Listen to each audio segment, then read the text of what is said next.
everybody. Woo! Welcome, welcome everybody. First, to everybody, our Honorable Mary Ng, Minister of International Trade, Export, Promotion, and Economic Development. And our very special person, very important, First Honorable Chrystia Freeland, Deputy Prime Minister and Minister of Finance. With us, of course, Flavio Volpe, President of APMA, Auto Parts Manufacturers and Association, also Order of Canada recipient. And no stranger to us, Rodrigo Contreras, our Global Director of Government Relations. And who could say anything but the big guy in the room, Lana Payne, Executive Vice President of Metallics. Last but not least, the guy whom we all have our hearts for, Mr. Rob Wildeboer, Executive Chairman of all of Martinea!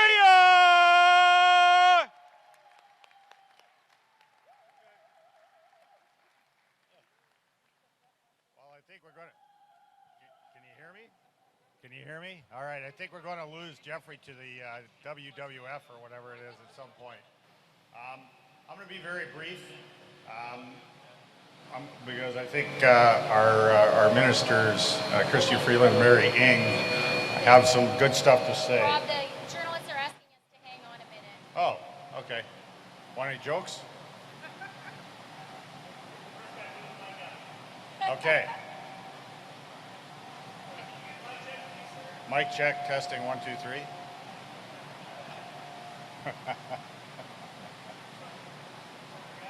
You okay? Testing, 1, 2, 3.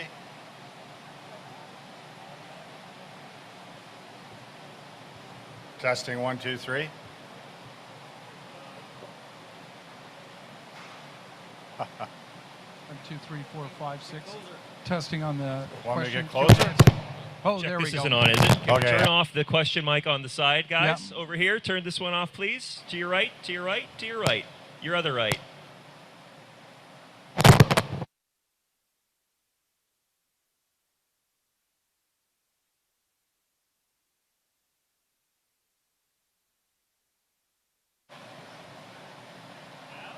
Testing. All right. Okay, we've had the privilege of having Lana Payne, who's the head of Unifor, Flavio, head of APMA, Chrystia Freeland, and Mary Ng. We had a very good discussion. We had the privilege to talk about our industry. They'll say some important things about our industry that we're very supportive about. But we wanted to show them this fine facility and some of the great technology and some of the great people here. Our vision is making lives better. We're focused on safety. We're focused on culture, golden rule. And it's great that we had the opportunity, you had the opportunity to demonstrate it. So thank you very much. Congratulations. And I'll turn it over to Minister Freeland.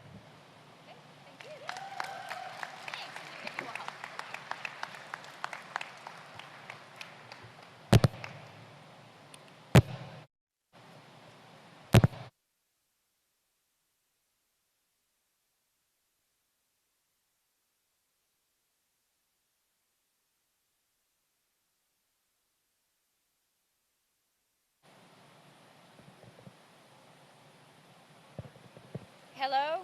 No. Can you hear me? Is that okay? Closer, further, good? Okay. J'aimerais tout d'abord souligner que nous sommes réunis sur les terres du territoire 13 du Mississauga de la Première Nation du Credit.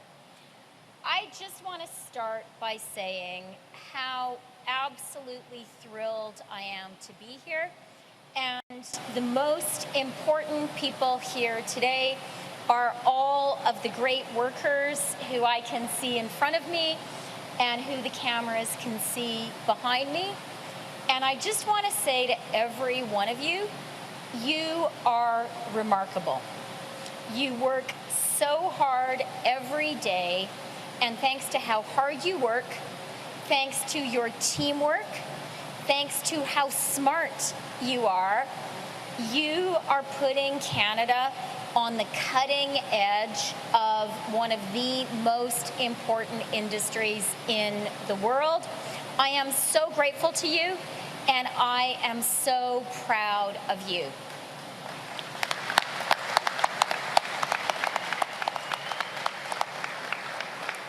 I'm going to get into the details of the announcement Mary and I have to make in a minute, but it really boils down to three things. One, we believe in you.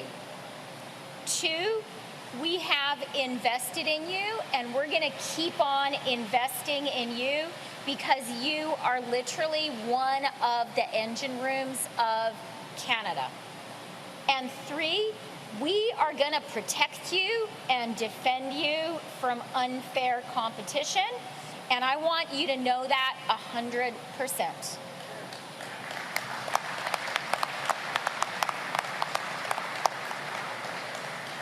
So it is so great to be here in Vaughan today. I am thrilled to be here with my colleague Mary Ng, our trade minister. I am thrilled to be here today with Lana Payne of Unifor. I am thrilled to be here with Flavio Volpe, who is such a great advocate for Canada in this sector. And I am so glad to be here with Rob Wildeboer. We were all talking a minute ago about the successful fights that we fought and won renegotiating the new NAFTA. We were talking about the success we had in countering the 232 tariffs. And so I want you guys to know we're going to keep on being successful by working together. Canada's auto workers are the best in the world. Our automotive sector supports nearly 550,000 good-paying Canadian jobs, many of which are unionized. Today, Canada's electric vehicle battery supply chain potential is ranked first in the world. That's right, #1 in the whole world.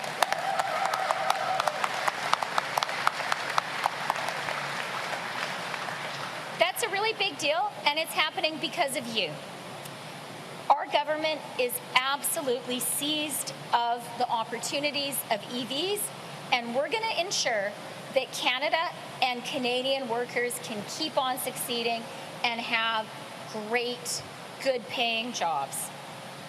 Canadian auto workers and the auto sector, however, are facing unfair competition from China's intentional, state-directed policy of overcapacity that is undermining Canada's EV sector's ability to compete in domestic and global markets.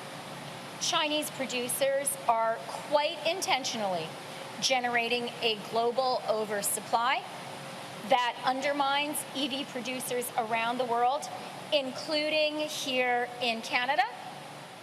That is why we are here today.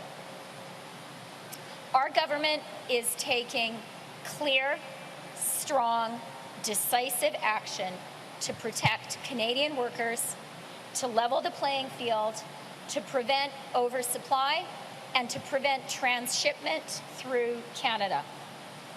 On July 2nd, we will launch a 30-day consultation on potential policy responses to protect Canada's auto workers, our growing EV industry, and to prevent trade diversion.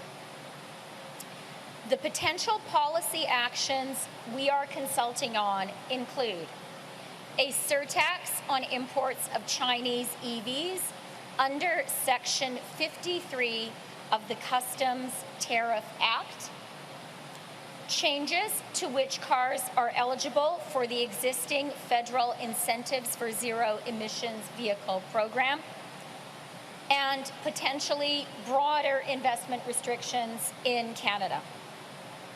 Canada is not alone in facing these challenges. In launching these consultations, we are making sure that Canada acts in concert with our allies in the United States and in the European Union, whose own tariffs on Chinese EVs will be coming into effect later this summer and fall. Launching these consultations will help us work collaboratively with unions, with industry, and with all levels of government to develop options to make sure that Canada does not become a dumping ground for Chinese oversupply. And the people you see standing here together are the people who are going to be part of that Team Canada approach to these consultations, making sure we get the right measures in place quickly. Furthermore, our supply chains are deeply integrated with the United States, thanks to our robust and hard-won free trade agreement. Acting in partnership to support the deeply integrated North American auto sector is essential, as is strong action to prevent transshipment. Canada's carve-in when the U.S. brought in EV incentives is a measure of the strength and value of that trading relationship. Les consultations solliciteront des commentaires sur la cybersécurité et la sécurité des données liées à la protection de la vie privée des Canadiens et aux intérêts du Canada en matière de sécurité nationale. Nous tiendrons également compte des points de vue sur les politiques qui favorisent la surcapacité de la Chine et l'augmentation des exportations de véhicules électriques, y compris les normes du travail et de l'environnement, ainsi que les pratiques déloyales et non commerciales. The consultation we are launching will help us reach a solution that strongly defends Canada's national economic interests, that strongly defends all the amazing, smart, hardworking people who are here with us today, and the tens, the hundreds of thousands of others. We are absolutely determined to protect our world-leading automotive sector, and first and foremost, our amazing automotive sector workers. I want to conclude by highlighting some great news for Canadian workers. Last week, the Fall Economic Statement Implementation Act and the Budget Implementation Act received royal assent. These are important pieces of legislation that have put into effect, that have passed into law some key economic measures that are supporting investments in your industry. These include 4 of our major investment tax credits. They are now law. We have delivered new investment tax credits for clean hydrogen, clean technology manufacturing, and carbon capture, utilization, and storage. These are really important tax credits. They're on the books. Just in our conversation this morning, we discussed all of the investments our government has already made in the automotive sector. These tax credits underpin those investments, and they are going to be magnets that pull in even more investment, provided, of course, we defend the industry against unfair competition, which we are absolutely determined to do. Ces nouveaux crédits d'impôt attireront davantage d'investissements privés, créeront plus d'emplois bien rémunérés et stimuleront l'économie. En particulier, le crédit d'impôt pour l'investissement dans la fabrication de technologies propres soutiendra les activités qui sont fondamentales pour la chaîne d'approvisionnement et de la fabrication des voitures électriques. de l'extraction des minéraux critiques au raffinage de ces métaux, en passant par la construction des batteries et des voitures elles-mêmes. Ce crédit d'impôt soutient toutes ces activités. And we are supporting Canadian workers by linking some of our investment tax credits to labor requirements. This will give businesses an incentive to pay a prevailing union wage and to create apprenticeship opportunities. This is the first time in Canadian history that labor requirements have been attached to tax credits, and that is further proof of our commitment to ensure that our economic plan delivers for Canadian workers and for their families. Having these 4 major investment tax credits enshrined into law is the final step in giving certainty to businesses that want to create good-paying jobs and bring even more investment to Canada. They are placing Canada at the forefront of the global race to seize the opportunities of today and tomorrow. And what that means for everyone here is an even stronger auto sector with good-paying jobs now and for generations to come. And it is great to see so many young people here today. I want you to really have confidence. You are working in an industry where Canada is a leader and where you have a great career ahead of you. Il s'agit d'une véritable étape cruciale dans notre plan économique. Je ne soulignerai jamais assez l'importance de ces 4 crédits d'impôt à l'investissement pour la réussite à long terme de l'économie canadienne. Notre gouvernement agit maintenant et il agit avec détermination parce que les Canadiens et les travailleurs canadiens comptent sur nous. So I'm really delighted to be here with you today. I am so grateful to you, so inspired by the work you do. I want you to know we as a government believe in you. We are proud to be investing in you, and we are absolutely determined to protect you from unfair competition. Thanks a lot, and I'll pass it over to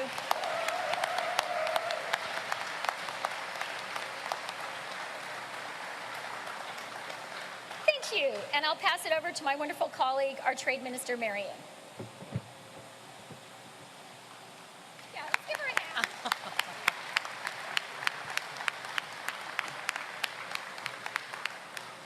Well, this is terrific. Chrystia and I are roughly about the same height, so no microphone adjustment needed after speaking after Chrystia. Thank you very much, Minister Freeland, for that very comprehensive review of what we are going to be doing today and why we're here. Let me begin by echoing what Chrystia has already said to everyone. It is terrific to be here at Martinea with Rob. It's terrific to be here with Flavio and with Lana, and terrific to see everyone who is here, our workers and the innovators and the incredibly smart, talented young people that we are seeing here. Your work and your efforts at building out the auto parts sector, the automotive sector, advanced manufacturing in Canada is leading edge. And to echo what Minister Freeland has said, you can count on us and the Government of Canada to ensure that we are protecting you and protecting you from unfair trade practices. When we think about this important sector, the automotive manufacturing sector, and what it is to the Canadian economy, it is 550,000 good-paying and often unionized jobs. These are jobs that put food on the table. These are jobs that pay for your education, your children's education. These are the jobs that drive local economies here and indeed throughout the country.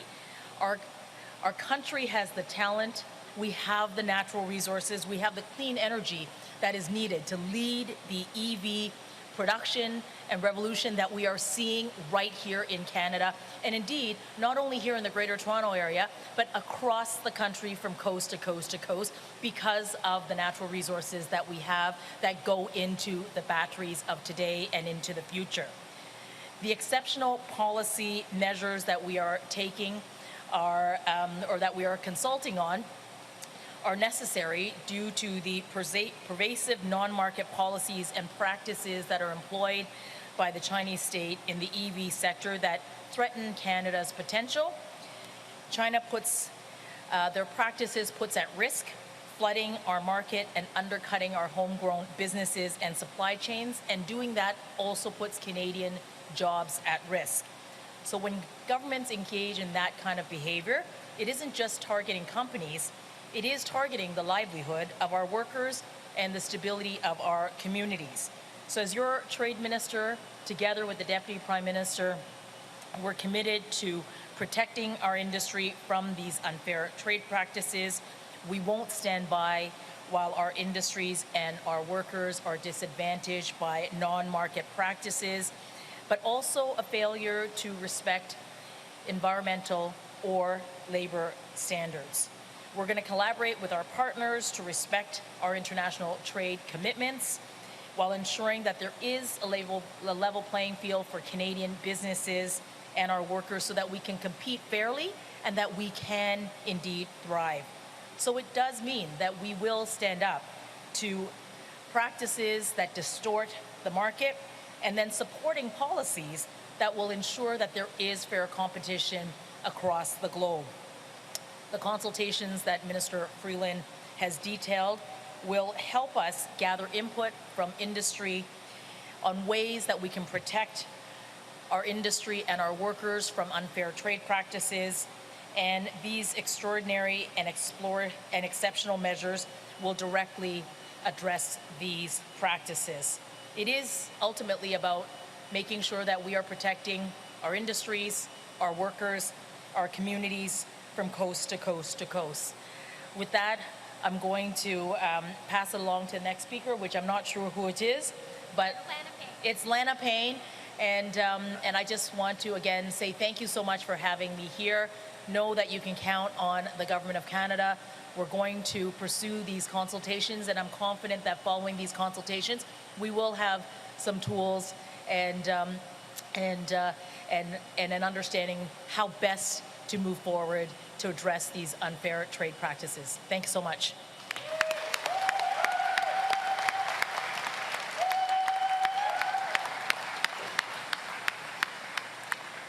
Okay, I did need a slight adjustment. So are we still good with the mic? Yes, thank you very much. And good morning to all of you, and especially solidarity with all the workers here. Thank you very much for what you do every single day in this plant and in your communities. I'm very pleased to be here today, ministers, to be here at Martinea, to experience Rob's incredible leadership here, and of course to have Flavio with us as well.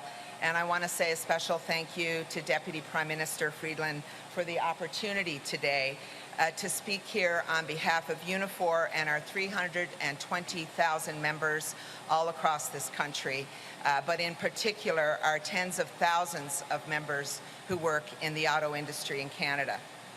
There is no doubt, as you all know, that the past months have been a challenging time for many Unifor members working in auto assembly and auto parts in Canada. The industry is undergoing a transformational shift towards electric vehicles. It is a shift of immense scale and magnitude. The shift will play a necessary part in how our country gets to net zero.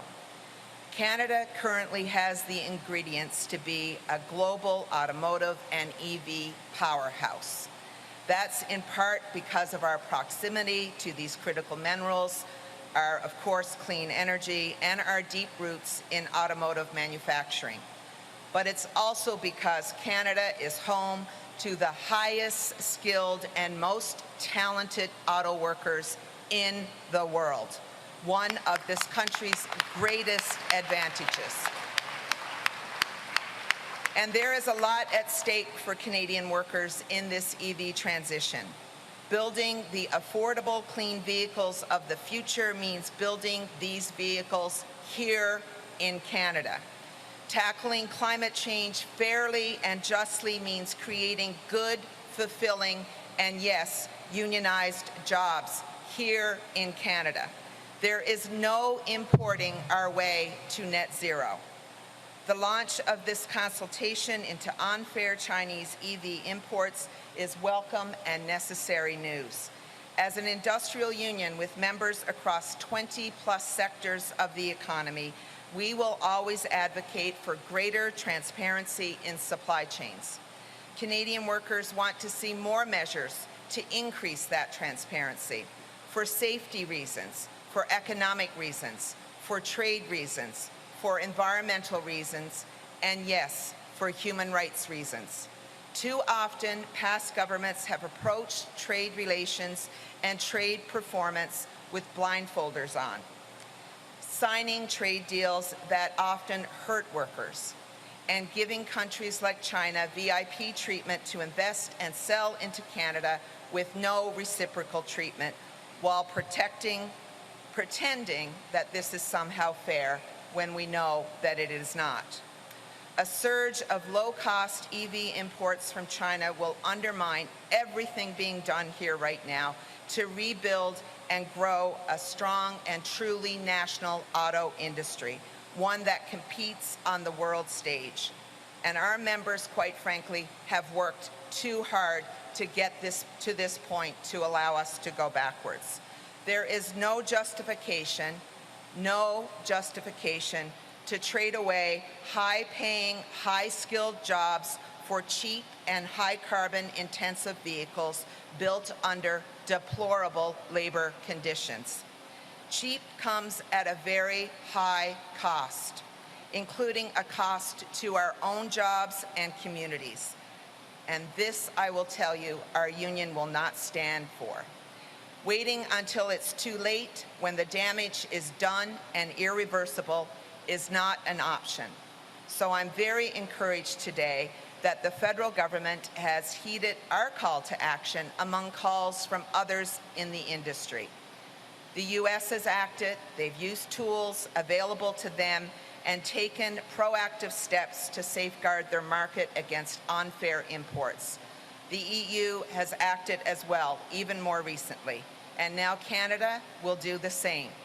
We look forward to participating in the consultation process, and more importantly, we look forward to playing our part in continuing to build and rebuild Canada's auto manufacturing capacity so that Canadian auto workers and Canadians at large can benefit from a competitive and sustainable sector and made in Canada vehicles for generations to come.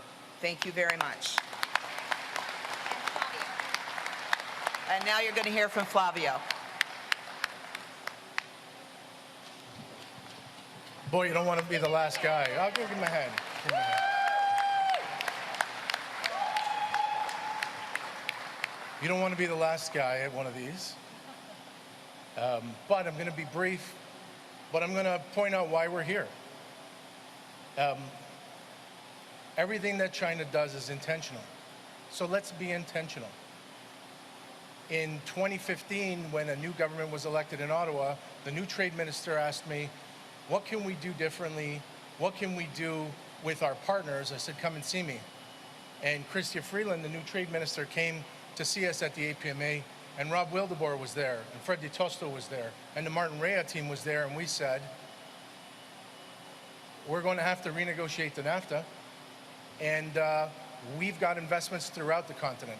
So let's share some of that information and help you lead that. We brought the teams through here during the NAFTA negotiations. One of the secret rounds of NAFTA happened upstairs here with the American negotiators and the Canadian negotiators going through some of the labor rules so that we could help lead the continental discussion on how do we do this right. We have to invest in technology and we got to invest in people properly, and then we're going to show our partners how to do it. Canada did so well during the NAFTA negotiations. We recruited Rodrigo to come and join Martinea. He's like your Kevin Durant. Couldn't beat the Warriors, so he came over.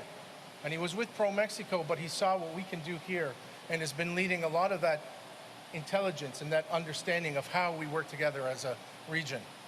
When the Americans decided, in Build Back Better, to say we're going to favor made in America cars on purchase incentives, the current trade minister said, What can we do? I'm going to Washington. Will you come with me? And Minister Ng was very intentional, convincing our partners in the U.S.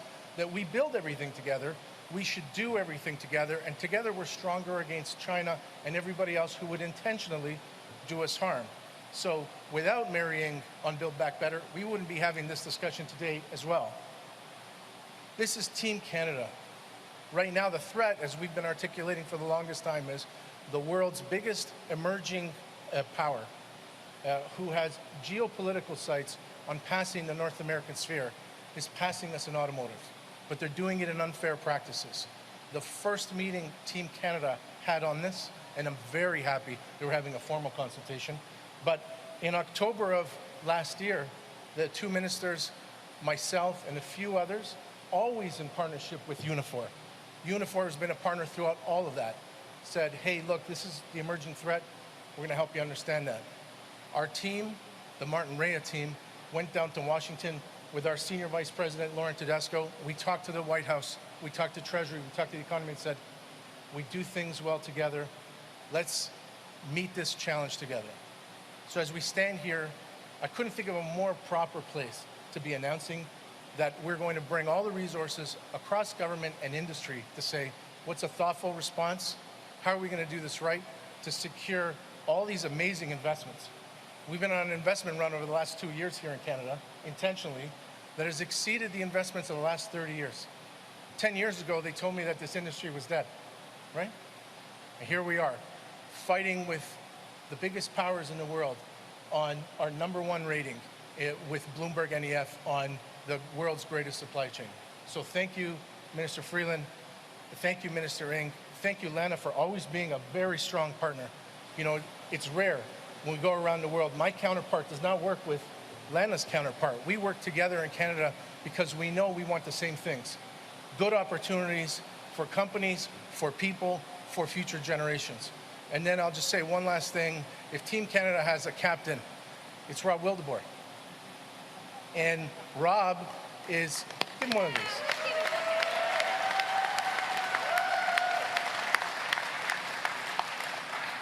Rob doesn't get paid to do what I do or what the ministers do or what Lana does. Gets paid to help build a very thoughtful, creative, innovative company. But every day when I get up for work, the first call is Rob driving in from somewhere and saying, this is what you should be doing. And this is how we're going to help. And thank you to Martinea. Thank you to this team for always being accommodating and leading with your chins. Thank you. Rob.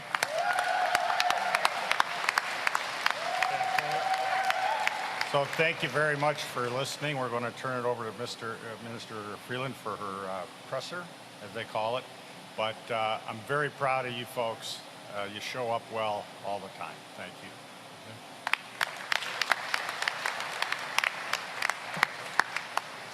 Okay, so we'll now begin the press conference. It'll be one question and one follow-up. Please state your name and outlet before asking your question. C'est une question et une suivi. Veuillez indiquer votre nom et votre média avant de poser votre question.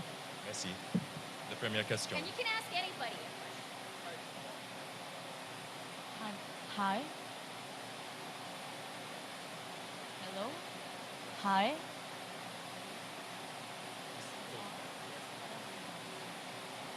Check, check. Okay, here we go.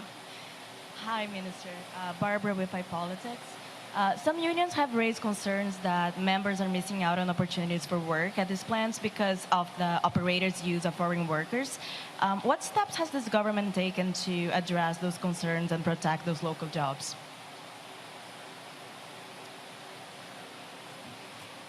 Thank you very much for the question. And I want to be very, very clear. At the heart of today's announcement is a commitment for our government to invest in Canada and Canadians. And the reason we're doing that is because we know we need those investments help to support good paying jobs for Canadian workers. And we know that unions help Canadian workers be fairly treated. So we are very, very supportive of that. When I talked about our ITCs, I talked about how for the first time in Canadian history, we have labor requirements built into many of those ITCs. requiring that a prevailing union wage be paid. Our government is also really proud to have passed anti-scab legislation. When it comes to temporary foreign workers, as you know, our immigration minister, Mark Miller, has for the first time in Canadian history put a cap on the number of temporary residents in Canada. That is the right thing to do because there have been abuses in the system. There have been abuses particularly of international students, and that's not fair to the students we're inviting to Canada. If we are inviting someone to come here as an international student, they should get a great education and should be well supported. That hasn't been happening. That's why we have acted there. On temporary foreign workers, likewise, it's very important for us that we have an economy which is about creating great paying jobs for Canadian workers. Canada is a country that is lucky that we know how to welcome immigrants. That is a real economic strength for us at a time when the rest of the world is facing a demographic challenge. But we do know that there can be abuses of the temporary foreign worker system. We do not want to have businesses in Canada whose business model depends on low-paid temporary foreign workers. It is very important temporary foreign workers not be exploited, and it's very important that that not be an avenue to depressing the wages of Canadian workers who are here. So it's something we're very focused on. So Flavio Volpe and other advocates as well have called for your government to change its EV rebate rules to exclude Chinese-built vehicles. They say this is an effective way to help level the playing field for EVs produced in North America. Will your government take this step?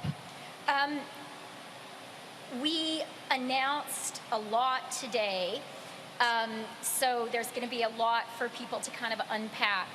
But I was clear in my remarks that our consultation does include looking at the EV rebate rules. Bonjour, Jérémy Bergeron de Radio-Canada RDI. Madame Freeland, si le gouvernement décidait à terme imposer des tarifs douaniers ou surtaxes, est-ce qu'il n'y a pas un risque qu'on n'ait pas suffisamment de voitures pour faire la transition vers l'énergie propre et qu'elle coûte au final encore plus cher aux consommateurs? Merci pour la question. Et je pense que le discours de Madame Lana Payne était très clair et très fort sur cet enjeu-là. Notre gouvernement a une politique concernant la transition verte le plus forte de l'histoire du Canada et on est fiers de cela. Mais on ne pense pas qu'on peut réussir dans la transition verte avec les véhicules qui sont manufacturés avec des règles très très faibles concernant l'environnement, avec des règles très très faibles concernant les travailleurs, avec des risques très importants concernant la sécurité nationale. Alors, on est absolument convaincu que la transition verte est importante.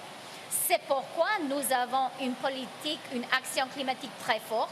C'est pourquoi on fait des investissements importants dans la transition verte, comme ces 4 crédits d'impôt que j'ai mentionnés aujourd'hui, qui étaient signés par le gouverneur général la semaine passée et qui sont maintenant la loi au Canada. On fait des investissements de 93 milliards de dollars dans la transition industrielle. C'est nécessaire, c'est la bonne chose à faire.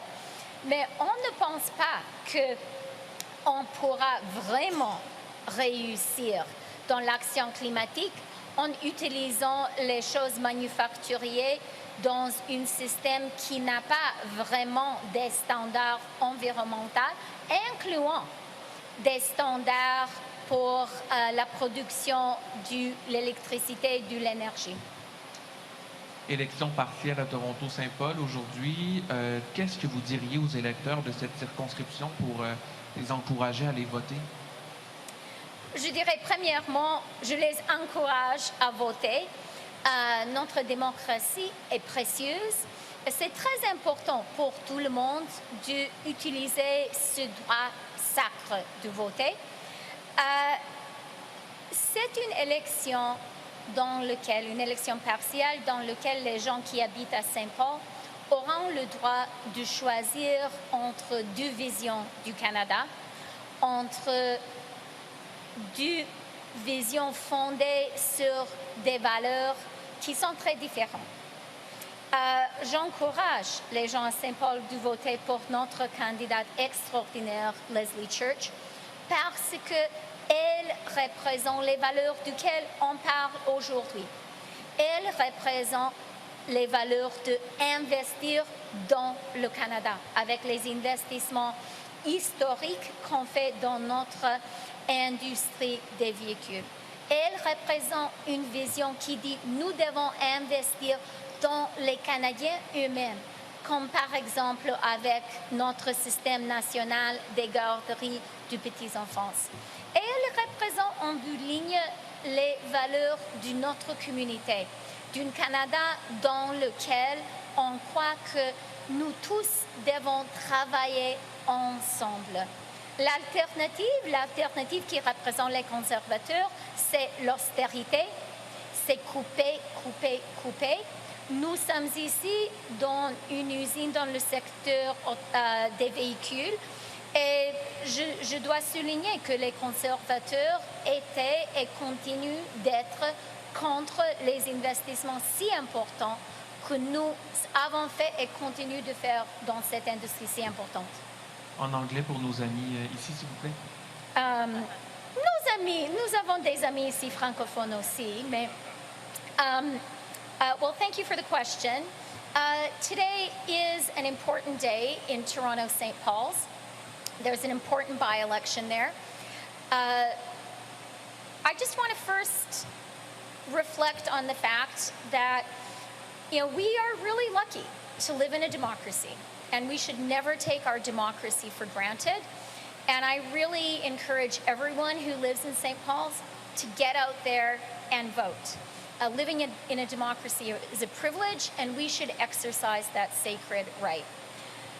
This is an important by-election because it is about a choice between two visions of Canada, two sets of values.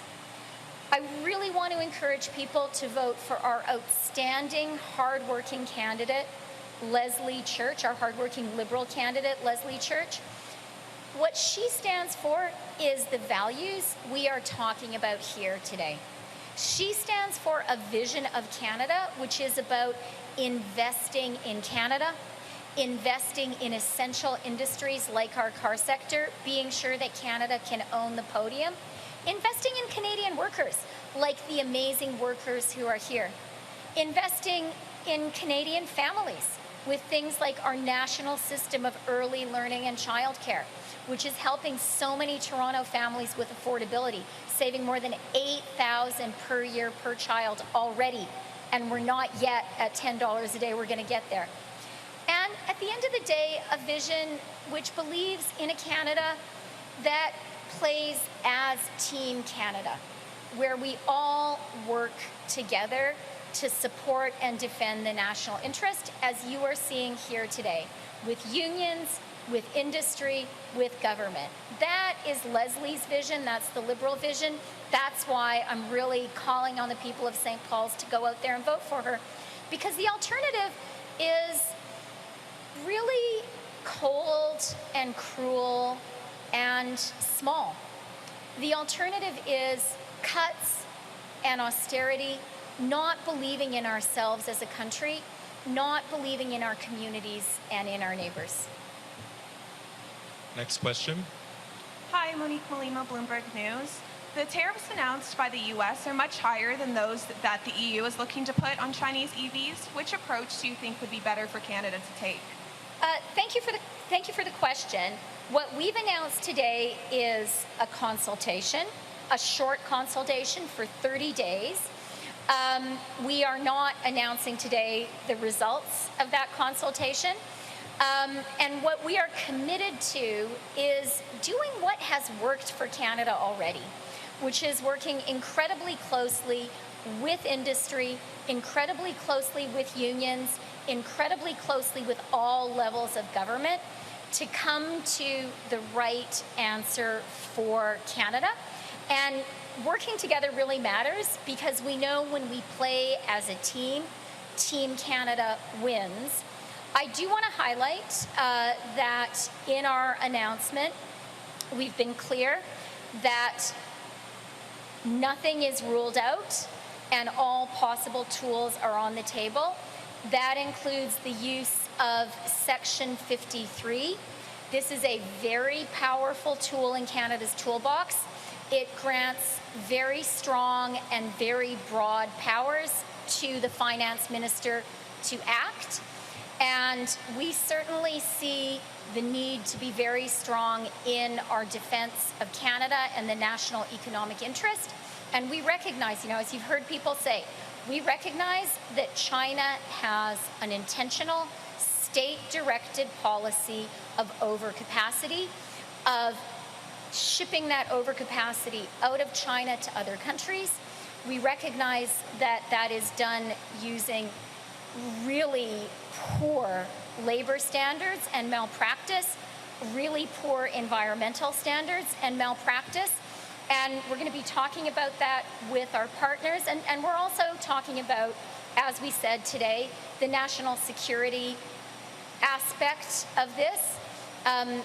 The security aspect, including cybersecurity, when it comes to Chinese exports of high technology items like an EV. So we're looking at it closely. We're going to do it quickly. All of our tools, including our most powerful trade tool, Section 53, are on the table. On comprend que le Canada est le plus fort quand on joue comme l'équipe Canada, quand le gouvernement, les syndicats, l'industrie, quand nous tous travaillons ensemble. C'est pourquoi on est ensemble aujourd'hui. C'est pourquoi on a annoncé une consultation courte, mais vraie, de 30 jours dans lesquels on va travailler ensemble pour créer la meilleure stratégie possible pour le Canada. Je veux souligner qu'on a inclus dans les outils possibles qu'on va utiliser le section 53. C'est une outil très forte à la discrétion qui permet à la ministre des Finances de mettre en place les mesures très fortes dans le commerce international.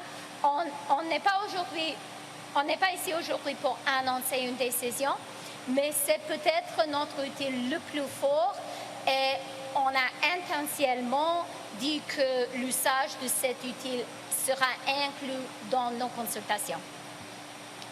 And would the surtax on EV imports apply to Tesla vehicles made in Shanghai? Again, we are not here to announce the results of the consultation. We are here to announce a consultation. It's going to be a brief consultation. It's going to be a real consultation because what we learned during the NAFTA trade negotiations was when Team Canada plays as a team, you cannot beat us. And so we're going to be working closely with our industry partners, with our union partners, with all levels of government. I do want to emphasize that we are not ruling anything out. Everything is on the table, including Section 53, which is a very powerful measure that provides strong authorities to the Minister of Finance. Next question. Tyler Cheese, CBC News. Mr. Freeland, how concerned are you about a WTO complaint or potential retaliation from Beijing, in particular around potential tariffs? Thank you for the question. We believe in acting strongly to defend the national interest. Canada is one of the leading advocates in the world for the rules-based international order. That is something which is part of our national interest, and it's something which we work hard to support and defend. So certainly that will be a consideration which we take into account. But let me be very clear. We are living in a world right now where China is taking advantage of the global economic system, where China is quite intentionally creating overcapacity in a number of different sectors and is exporting that capacity to other countries. And that overcapacity is created with very problematic labor standards, very problematic environmental standards, and we shouldn't forget there's a national security aspect, especially to high-tech exports. So we know we need to defend our national interest, and we will. I think Mary might want to say something too. Oh, okay, Mary, après ça, okay. So thank you for that. As the Deputy Prime Minister has said, Canada has always led and continues to lead in standing up for the rules-based international order. In multilaterals, including at the WTO, Canada has been clear that issues like overcapacity, issues like unfair market practices, issues like lack of transparency are all issues that not just Canada, but other economies and countries are looking to ensure that there truly is a fair trading system in the global economy. So, as the Deputy Prime Minister said, we are going to consider this as part of our consultation, and that is the work that's going to happen over the next short while we do this consultation. Okay. Alors, do you want to do first? Okay. Alors, pour le Canada, la chose la plus importante, c'est de défendre l'intérêt national, l'intérêt économique national et la sécurité nationale. Le Canada est un des leaders dans le monde dans la création du système international fondé sur les règles, et on continuera de le faire. En même temps, on comprend qu'aujourd'hui, la Chine ne joue pas par les règles. La Chine, aujourd'hui, a une politique intentionnelle de l'État de créer du surplus capacité qu'elle exporte aux autres pays. Et on doit aussi être conscient de la réalité que cette surcapacité est créée avec des conditions du travail qui ne sont pas adéquates, avec les standards environnementaux qui ne sont pas adéquats. Et aussi, on doit comprendre qu'il y a aussi un aspect de sécurité nationale, surtout quand on parle des exportations de la Chine avec la technologie avancée. Merci. So in the instance of retaliatory measures against Canadian industries like the Canadian farm export, like what we're seeing in the EU right now, how will the government support those industries? Yeah, we've been talking a lot about the NAFTA negotiations today because that was a time when Team Canada came together and very effectively defended our national interest. And one of the rules that we developed as a team during those negotiations was not to answer hypotheticals. It's not helpful for our negotiations. So I'm not going to answer a hypothetical. I will say that we are not naive. We recognize that this is a very tough time internationally, including in the global economy.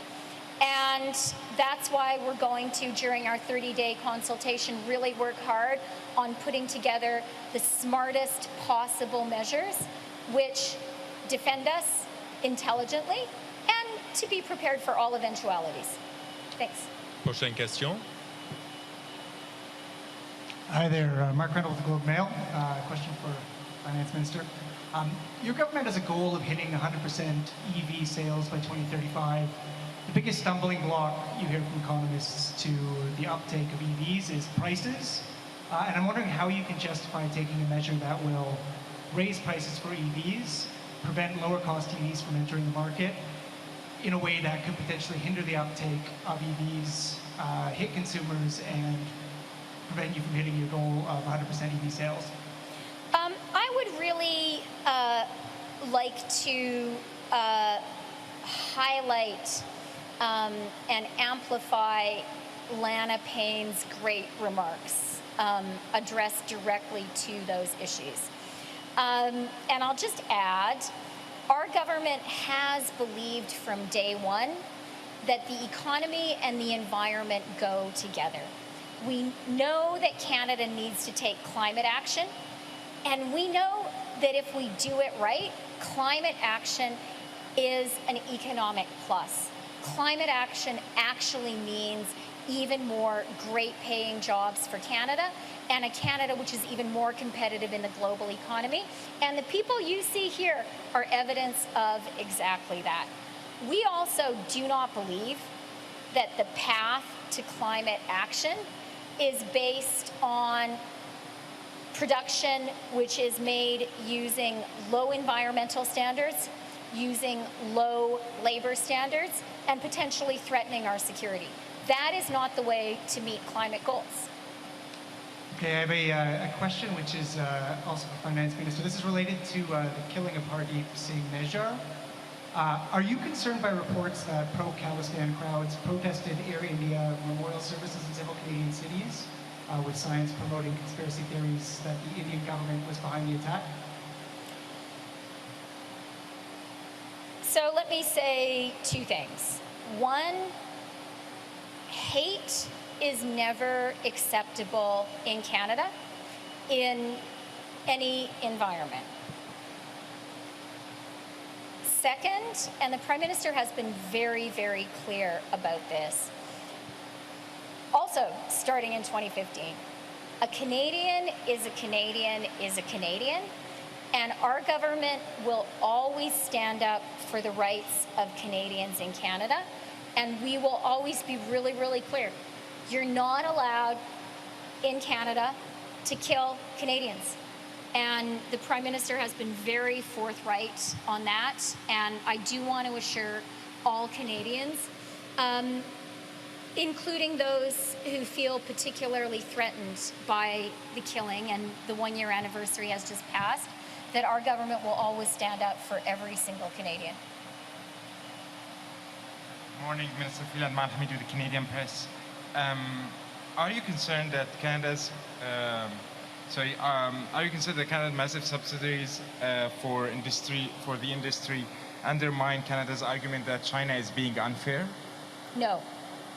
Can you elaborate why Canada's practices are different, in your opinion, from China's practices? We're going to have a 30-day consultation, and that will be important. And the conversations we have with unions, with industry, with all levels of government will be important. But I want to be very clear.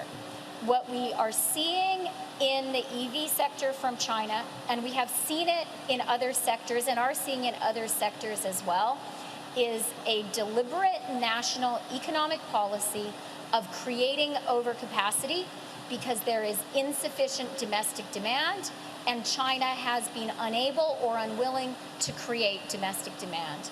And so China has been intentionally creating overcapacity and oversupply and exporting that to other countries. That is actually not playing by the global trade rules, and Canada will not stand for that. I also do want to point out that in our trading relationships, Canada attaches very high importance to high labor standards, to high human rights standards, to high environmental standards, and that is going to be a set of issues that we consider carefully in our consultation and in looking at Chinese practices. And I think there is a prima facie case to say China falls short in those areas. And I do also want to highlight that We are including as a subject that we're consulting on the national security aspect of this issue, which I think is heightened when we're talking about imports of very high-tech vehicles like EVs. Okay. Thank you for this. Are you considering actions against China's made batteries or battery components or just full EVs? Again, I'm today announcing that we're going to consult, that we're doing it that we're taking a Team Canada approach, that we're not ruling anything out, and that we are bringing to bear our strongest trade action tools, including Section 53. Good afternoon, Minister. Kirk Ranich with Global News. Minister, NDP MP Jenny Kwan wants a House of Commons committee to find a way to release names of parliamentarians allegedly helping foreign governments without compromising national security. Does the Liberal Party support this request? Thanks for the question. And let me just say, we take foreign interference very, very seriously. That's why our government has acted to put in place tougher legislation on foreign interference than any previous Canadian government. And we have acted to have the terms of Justice Hogue's inquiry include the report, the study of NSICOP. That's the appropriate venue for those concerns that were raised by NSICOP, those materials they reviewed to be considered. En français, s'il vous plaît. Notre gouvernement prend très au sérieux l'ingérence étrangère. C'est pourquoi notre gouvernement a agi et a pris des mesures plus fortes qu'aucun autre gouvernement dans l'histoire du Canada. En ce qui concerne les nouveaux rapports du comité, nous sommes convaincus que c'est la justice Hogue et son enquête qui est le forum qui a tous les outils de les considérer, et c'est pourquoi on a demandé à Madame Hogue de le faire.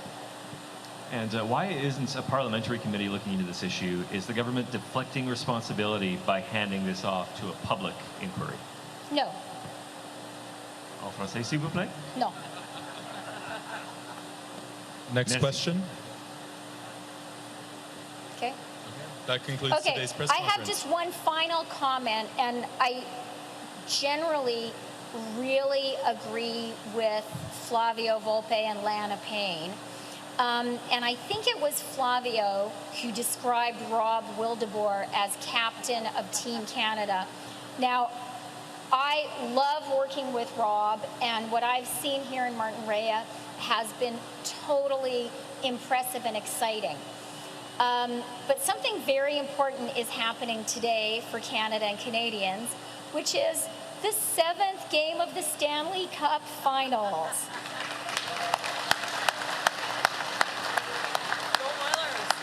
I grew up in northern Alberta. I actually came of age during, the reign of the City of Champions and that great Oilers team.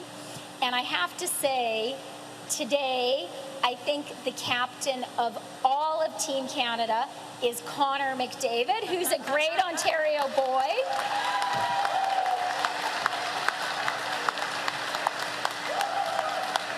And I want him to know that all of us are cheering for him, right? Yeah. So let's say, go Oilers!